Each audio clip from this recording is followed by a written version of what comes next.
I never thought I'd be making this kind of post, but I really need outside perspective on my situation. My husband Larry, 34M, and I, 32F, have been married for 4 years now.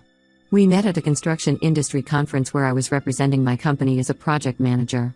He was there showcasing some innovative design solutions his firm had developed. We clicked instantly over our shared passion for the industry and similar views on life. Our courtship was pretty straightforward. We dated for 2 years before getting married. Both our families were supportive of our relationship since we both had stable careers and similar values. The wedding was small but perfect, just close family and friends. Larry's best man even joked in his speech about how we were perfect for each other because we both spoke the language of blueprints and deadlines. The first 3 years of our marriage were great. We both focused on our careers but always made time for each other. We had this tradition of Friday night takeout and catching up on our favorite shows. Weekends were for trying new restaurants or visiting our families. We talked about everything and supported each other's career goals. I was there for him when he was working towards his professional certification, and he supported me when I took on bigger projects at work. We don't have kids yet, which was a mutual decision we made before getting married. Both of us wanted to focus on our careers first and wait until we had more stability and less workload to start a family. We agreed that when we eventually had kids, we wanted to be present parents who could give proper time to raising them. Larry occasionally brought up trying for a baby, especially after his sister had her second child last year, but I reminded him of our agreement. He seemed understanding about it, though I noticed he would get a bit quiet whenever we saw his sister's kids. Everything started changing about 2 months ago. I first noticed Larry being more protective of his phone. He would turn it face down when I was around, something he never did before. He started taking calls outside or in another room, saying they were work-related. At first, I didn't think much of it. His firm had taken on several big projects, and as a design engineer, he was handling multiple teams. Long calls and frequent messages seemed normal. But then I started noticing other changes. He began working late more often. Our Friday night traditions became irregular because he would often text saying he needed to finish something at work. When he was home, he was constantly checking his phone and smiling at messages. I tried to ask about his day or his projects, but his answers became vague and distracted. 2 weeks ago, I accidentally saw a message preview on his phone when it lit up during dinner. It was from someone named Natalie, saying something about how talking to him was the highlight of her day. When I asked Larry about it, he got defensive at first, but then admitted that Natalie was his coworker who had recently gotten divorced. He said she was going through depression and he was just trying to be supportive. I did some digging and found out that Natalie, 29F, joined his firm 6 months ago as part of their expanding design team. She got divorced 3 months ago after discovering her ex-husband was having an affair with his gym trainer. Larry said he noticed she was struggling emotionally at work, often crying in the break room, and decided to help her cope. According to him, they just talk about life and work, and he gives her advice on dealing with her divorce. The problem is, their conversations aren't just about her divorce anymore. Last week, while Larry was showing me some work photos on his phone, I glimpsed their chat history. They talk about everything, their day-to-day lives, inside jokes, personal stuff. He's even told her things about our marriage that I'm not comfortable with others knowing, like our disagreements about having kids and how he sometimes feels I prioritize work over him. When I confronted Larry about crossing boundaries, he got defensive and said I was being insensitive to someone going through a tough time. He tried to justify it by saying that since he works closely with her on projects, he couldn't just watch her suffer. He insisted there was nothing romantic between them and that I was overreacting. He even brought up how his dad had helped his secretary through her divorce years ago, and his mom had never made a big deal about it. I told him that while it's fine to be supportive of a coworker, this level of emotional intimacy isn't appropriate. I pointed out that Natalie is a grown woman who can seek professional help or support from her friends and family. Besides, their company has an employee assistance program that offers counseling services. Larry accused me of being jealous and said I was making a big deal out of nothing. What really bothers me is how much he's changed since this started. Our conversations have become superficial. He doesn't share things with me like he used to. Even when we're watching TV together, he's constantly on his phone. Last night, I woke up at 2 a.m. and found his side of the bed empty. He was in the living room, texting. When I asked who he was talking to so late, he got irritated and said it was work-related. Last week, I found out he had lunch alone with her 3 times. A friend who works near their office spotted them at a cafe that's quite far from their workplace. When I asked Larry about it, he said they were work lunches to discuss projects. But why couldn't they discuss work in the office cafeteria? Why drive 20 minutes to a cafe? When I pointed this out, he accused me of having people spy on him. I'm not sure what to do anymore. Our marriage counselor retired last year, and Larry refuses to see a new one, saying there's nothing wrong with our marriage. Am I overreacting? Is this really just him being a supportive coworker, or am I right to be concerned about emotional cheating? I love Larry and want to trust him, but something doesn't feel right about this situation. Update 1 first, I want to thank everyone who commented on my original post. Your insights and support really helped me see things clearly when I was doubting myself. Unfortunately, things have gotten much worse, and I need to share what happened. After my last post, I tried to work on things with Larry. He promised to maintain professional boundaries with Natalie and even showed me some work emails where he was keeping things strictly business. For a while, it seemed like things were improving. He started coming home earlier, and we even went on a weekend trip to the beach last month. I started to think maybe I had overreacted. But yesterday changed everything. I was doing laundry, something I always do on Sundays. While checking pockets before throwing clothes in the washer, I learned this habit after ruining one too many credit cards. I found a folded paper in Larry's jacket pocket. It was a hotel receipt from the Marriott downtown, dated last Tuesday, in Natalie's name. My hands started shaking when I saw the date because last Tuesday, Larry had texted me saying he'd be working late to finish some urgent design revisions. I sat on the laundry room floor for what felt like hours, just staring at that receipt. Then I decided to do some investigating before confronting him. I called the hotel, pretending to be Natalie. I said I needed a copy of my receipt for expense records since I lost the original. The receptionist was really helpful, probably because the booking was recent. She mentioned that I, meaning Natalie, had checked in around 2 p.m. and checked out at 6 p.m. My heart sank because I had texts from Larry from that exact time period. At 1:45 p.m., stuck at work, big design review meeting. At 5:30 p.m., still at office, don't wait up for dinner. He had even sent a picture of his desk with some blueprints to make it convincing. Looking at those texts now made me feel sick. I knew I needed more proof before confronting him. I got dressed and drove to the hotel. I probably looked like a mess because I hadn't even brushed my hair, but I didn't care. I went to the front desk and asked to speak with a manager. I showed them Larry's picture from my phone and explained my situation. I felt pathetic slipping them some money, but I needed to know the truth. The manager was surprisingly understanding. She confirmed that Larry and Natalie were regular guests. They usually came in the afternoons and stayed for a few hours. Always the same room on the 4th floor overlooking the park. She even mentioned they seemed very comfortable with the routine, always stopping to chat with the staff. I drove home in a daze. All those late nights at work, all those project deadlines and design reviews, how many of them were lies?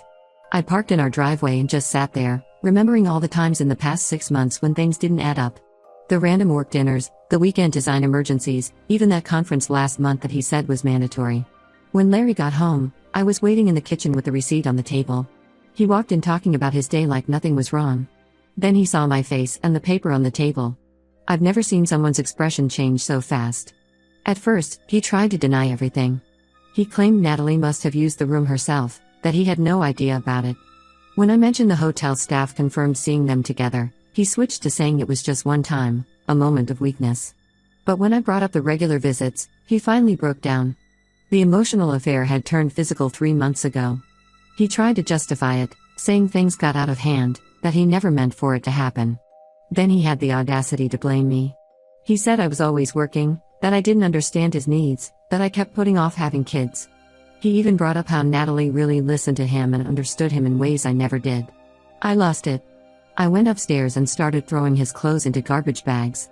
He followed me, alternating between apologizing and accusing me of overreacting. When he said I was partly responsible for pushing him away, I threw a bag of his precious designer shirts down the stairs. He's been staying at his friend Mike's place since last night. His phone has been blowing up with messages, first apologizing, then blaming me for not working harder on our marriage, then begging me to talk to him. He even had his mother call me this morning. Apparently, he told her I threw him out because I found messages from a female coworker and overreacted. I blocked him on everything except email, which I'm keeping open only for divorce-related communication. I have an appointment with a divorce lawyer next week. I'm staying with my sister Sarah for now because I can't stand being in our house alone. She's been amazing through all this. Last night, she sat with me while I cried and didn't once say I told you so, even though she never liked Larry. The worst part is realizing that while I was worried about an emotional affair 6 months ago and trying to work on our marriage, they were probably already sleeping together then. All those comments on my original post warning me that it was probably already physical, you were right. I should have trusted my gut feeling sooner. At least I found out before we had kids together. That's about the only silver lining I can find right now. Update 2: Things have gotten even messier since my last update, and I need to get this off my chest. Through some mutual friends at Larry's company, I learned that rumors about his affair with Natalie had been circulating for months. Apparently, everyone knew except me. Some of his coworkers even had a betting pool about when I would find out. Finding this out made me feel like such a fool. My friend Jenny, who works in the same building as Larry's firm, told me that people often saw them together in the office. They would take smoke breaks together. Larry doesn't even smoke, eat lunch in her car, and sometimes leave work at the same time. The parking garage security guard apparently joked about them being inseparable. Everyone just assumed I was okay with it or didn't care. The real drama started last week. Natalie's ex-husband somehow found out about their affair and called Larry's company to complain. He was furious because apparently, while Natalie was telling everyone that he cheated on her, she had already been seeing Larry before their divorce was finalized. This led to an interesting twist. When HR started investigating, Natalie completely threw Larry under the bus. She told everyone that after her divorce, Larry aggressively pursued her, using their work projects as an excuse to spend time together. She claimed she was vulnerable and emotional after her divorce, and Larry took advantage of that. According to her, she tried to maintain professional boundaries, but he kept pushing them. She even showed HR their text messages, carefully selected to make it look like Larry was the pursuer. She conveniently left out all her messages initiating contact or planning their hotel meetings. One of Larry's team members told me she was crying in HR's office, saying she felt pressured because Larry was senior to her in the company hierarchy. He's not, they're at the same level. Larry got called into HR last week. He's now facing an internal investigation for inappropriate workplace conduct. He might lose the big project he was leading, which would seriously impact his career growth. His team has been reassigned to other project managers, and he's been asked to work from home until the investigation is complete. He called me crying yesterday. First time I've heard him cry since his dad passed away 2 years ago. He said his career might be ruined and begged me to take him back. He claimed Natalie manipulated him and that he's realized what a huge mistake he made. He even offered to go to marriage counseling and said he'd sign a post-nup agreement if I wanted. I told him that his problems at work are his own doing and hung up. The divorce is proceeding smoothly since he's not contesting anything anymore. I think he's hoping I'll change my mind if he cooperates with the divorce instead of fighting it.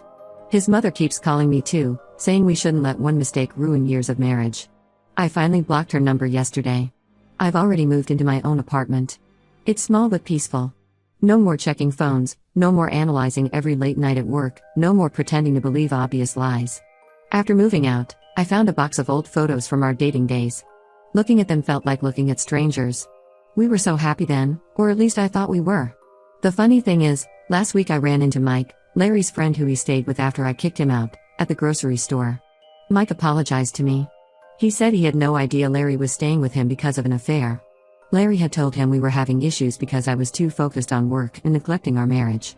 Mike found out the truth from his wife, who works at Larry's company. He said he kicked Larry out as soon as he learned what really happened. My lawyer says we should be done with everything in a few months. Larry's being surprisingly cooperative with the divorce proceedings, probably because he's too busy dealing with the HR investigation to put up a fight. He signed over his share of our house to me in exchange for keeping his retirement account untouched. Fine by me, I already accepted an offer on the house. I can't live there anymore anyway. Too many memories. It's amazing how much mental energy I was spending on worrying about their relationship. Now that I've accepted it's over, I feel lighter. I'm focusing on work and myself. I've started taking those yoga classes I always wanted to try but Larry said were a waste of money. I'm planning a solo trip to Europe next month, something I've always wanted to do but put off because Larry wasn't interested in traveling. Update 3: This is my final update on this situation. The divorce was finalized last week. It still feels surreal to write that. I'm officially no longer married to Larry. The whole process ended up being faster than expected because Larry didn't contest anything after the HR investigation concluded. Speaking of which, Larry lost his job. The investigation found that he had misused company time and resources to pursue the affair.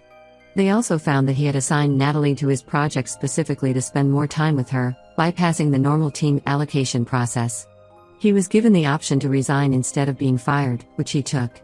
Natalie still works at his former company but apparently has already moved on to dating someone else, a client from one of their big projects. Larry's friends told me he's been telling everyone that I abandoned him when he needed me most.